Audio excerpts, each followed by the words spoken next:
you very much for inviting me in this gathering.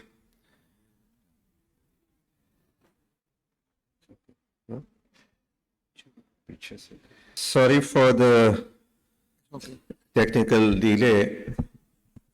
In next 15 to 20 minutes, I'm going to talk about the use of antiemetics in acute gastroenteritis, which I would rather say acute diarrhea, because that is what WHO and UNICEF wants this to be called.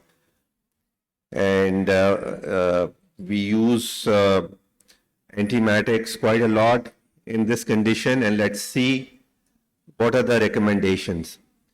So the topic is divided in 4 parts, and I'll briefly talk about acute gastroenteritis, what I would call as acute diarrhea in my presentation.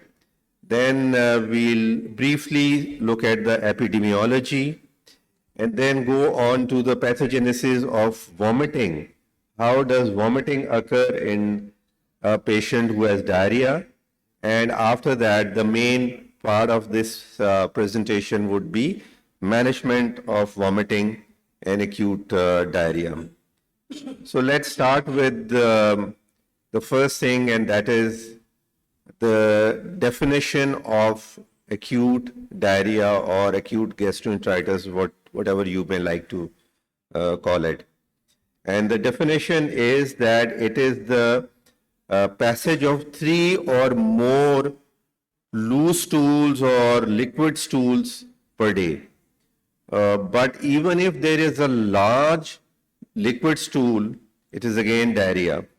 But if a child is passing more frequently normal stools, which are normal for that individual, then this is not diarrhea. So simple number of stools is not diarrhea. And secondly, there are certain conditions like those babies who are breastfed, they pass quite a few stools per day, and these are pasty and sort of semi-liquid, semi-solid kind of stools. So these are normal for the breastfed babies, and these again is not diarrhea. Acute diarrhea, when we say acute diarrhea, by definition it is diarrhea that remains up to 14 days. When it crosses 14 days, then it becomes persistent diarrhea and has a different management. Most of the cases of acute diarrhea last for a period of 7 days.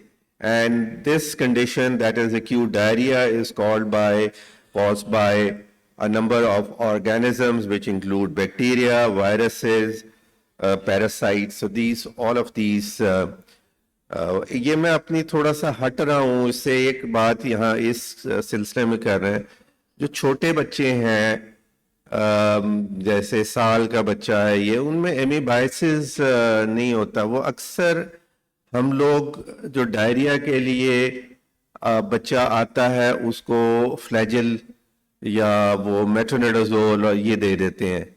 सो मेहरबानी करके इन बच्चों को ना दीजिए unless it is what the WHO recommends. It's bloody diarrhea, and you have given empirically treatment for bacterial dysentery for 2 days or 48 hours, and it's not improved, then the WHO says that you can use metronidazole. Sorry, ये थोड़ा सा मैं हटके उससे बात की. Now, when a child has diarrhea, what are the symptoms of diarrhea? What happens in acute gastroenteritis or diarrhea? Of course, these children have loose motions, but in addition to loose motions, these children also have nausea and vomiting. These children also have abdominal pain, many of these, and these children have dehydration because of the first two. Primarily because of loose motions. And we are going to talk about vomiting more in this presentation. So why is vomiting important in acute diarrhea? So what makes it an important symptom of acute diarrhea? Because vomiting can lead to dehydration itself, in addition to the loose stools that the child is passing. Secondly, the mainstay of treatment, कैसे इलाज करते हैं diarrhoea का? सबसे important चीज oral rehydration therapy है. So vomiting may be the cause of failure of ORT or oral rehydration therapy. And because of vomiting, in addition to diarrhea, there can be electrolyte imbalance. And all of these together can lead to hospitalization. Therefore, vomiting is very important component of management of acute diarrhea. And this epidemiology tells us why we are talking about, why we are gathered here to talk about this condition is because of its number. So if we look at diarrhea itself, about 1.7 billion cases globally occur every year. And this is the third leading cause of death in children in first 5 years. पहले number पे neonatal deaths हैं सबसे पहले, उसके बाद pneumonia और तीसरे number पे डायरिया है. किसी जमाने में ये दूसरे नंबर पे होता था. The annual mortality globally is 500,000 approximately, out of which 450,000 are children who are up to 5 years of age, and after that the remaining. So काफी बच्चे जो हैं वो डायरिया की वजह से उनकी डेथ होती है. And this can be prevented by safe drinking water and adequate sanitation and hygiene. So nothing hi-fi, simple चीजों से हम इसको prevent कर सकते हैं. Another thing is that malnutrition, which again is responsible for morbidity and mortality in children, is also caused by diarrhea. And the main organisms, so बहुत सारी list है लंबी, लेकिन जो सबसे बड़े organisms are rotavirus, norovirus and enterotoxogenic E. coli. So वो E. coli जो के toxins बनाते हैं. Out of these, rotavirus is more predominant in underdeveloped countries, and we're going to talk about this a little more. वो थी बात global. Let's talk about the Pakistani figures. In Pakistan, about half of the population is under 18. And out of these, 3 crore बच्चे ऐसे हैं जो कि 5 साल से कम हैं. And out of these, 1/4 to 1/3 of these children, they have diarrhea, acute diarrhea. So it is such a huge number, and you as family physicians see a lot of cases of acute diarrhea. The important thing is about 100% of these children, they have nausea, and about 80% of these children who come with diarrhea, they have vomiting as well. Now, the 2 most important organisms that cause diarrhea are rotavirus, more common in the winter season, in fall, and the second is enterotoxogenic E. coli, more common in some spring, summer. And this is also seen in other developing countries like Bangladesh, where it has been seen that 77%, about 80% of children who have life-threatening dehydration with diarrhea, they have these 2 organisms. Study conducted way back in Pakistan also showed that these 2 organisms are very common, and out of these, the rotavirus was in Lahore was seen in about 30% of cases. The highest positivity of rotavirus was in Lahore. And if we look at this global picture, so leaving aside sub-Saharan Africa, so if you look at that, Pakistan is the region where these 2 organisms, especially rotavirus, is commonest in the world. How does these 2 organisms produce vomiting? उल्टी आती कैसे है इन दोनों से? और ये वजह है कि हम वो गैस्ट्रोएंटराइटिस की टर्म को प्रेफर नहीं करते, क्योंकि आम कॉन्सेप्ट है कि जी क्योंकि स्टमक की इन्वॉल्वमेंट की वजह से उल्टी आ रही है. It's not like that. Let's look at rotavirus. The main reason for vomiting in rotavirus is secretion of 5-hydroxy tryptamine, which is also called serotonin. And we'll see in the subsequent slide how it is produced, which induces vomiting. So this is the, और यही बात आप ज़हन में रखिएगा जब हम इसकी मैनेजमेंट पे आएंगे. So if we look at this diagram, when the rotavirus enters intestine, it enters enterocyte. Intestine के जो mucosal epithelial cell है उस पे लग गया, अंदर चला गया, and it produces a protein, non-structural protein 4. याद रखिए कोविड के अंदर non-structural protein निकलती है वायरसेस में. This non-structural protein acts on enterochromaffin cells, which produce 5-hydroxy tryptamine or serotonin. ये एक न्यूरोट्रांसमीटर है. This serotonin acts on the enteric nervous system, which comprises of myenteric plexus and submucosal plexus.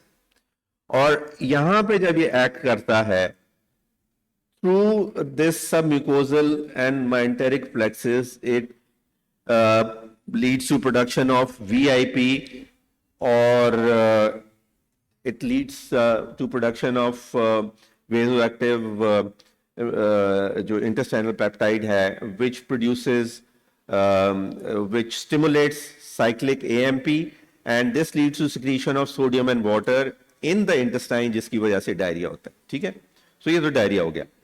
But it also stimulates this myenteric plexus to increase the intestinal motility, which is one of the cause of diarrhea, and also vomiting reverse motility जब होगी. And this goes to the brain also, where it acts on the chemoreceptor trigger zone. उसके मुख्तलिफ areas like nucleus tractor solitarius और जो area पोस्ट्रीमा है वहां पे act करता है, which leads to vomiting. The second organism is enterotoxogenic E. coli. Enterotoxogenic E. coli goes into the intestine, attaches to the enterocyte, and produces two toxins. These toxins are labile toxin and which is called LT and HT. जो LT है, this is like the cholera toxin, and this leads to stimulation of adenyl cyclase, which stimulates cyclic GMP, and this acts on a channel in the mucosal cell, which is called CFTR, or cystic fibrosis transmembrane conductance regulator. और ये क्या करता है कि ये chloride को secrete करता है, which takes along water with it and produces diarrhea. But it also stimulates another channel, NHR3, which secretes hydrogen ion in response to one sodium ion which is taken in the cell. So एक sodium अंदर आता है और एक hydrogen बाहर जाता है. This hydrogen ion produces acidity in this area and ultimately leads to vomiting. ठीक है. So पहला जो था रोटा वायरस में सबसे इंपॉर्टेंट चीज थी सेरोटोनिन, और जो इंटेरोटॉक्सिजेनिक ई कोलाई है उसके अंदर जो है वो hydrogen ion. And this is a summary. In the brain stem, we have vomiting center in the reticular formation, and there is chemoreceptor trigger zone on which there is action of neurotransmitters, predominantly serotonin, which is produced by rotavirus, and there is action of hydrogen ions on the vomiting center itself in the medulla oblongata, inducing vomiting. So how do we manage these children who have? The goals of management are that we want to manage vomiting to prevent dehydration and electrolyte imbalance, the results of vomiting as we saw before. Secondly, the primary goal is to reduce vomiting to improve oral dehydration. If the baby is vomiting persistently, it becomes difficult to take oral dehydration solution. And the secondary goal is to minimize hospitalization and complications predominantly of electrolyte imbalance. Now, World Health Organization and CDC, based on the guidelines of the World Health Organization, states that even the intractable vomiting that is very difficult to treat as we think, 90% of this can be successfully treated by oral dehydration therapy. So we can treat without any medication. किसी दवाई के बगैर हम intractable vomiting. And how do we do that? By giving small amounts of ORS, 5 to 10 ml, administered every 1 to 2 minutes. If the child vomits again, then increase the time. If vomiting settles, gradually increase the amount of ORS.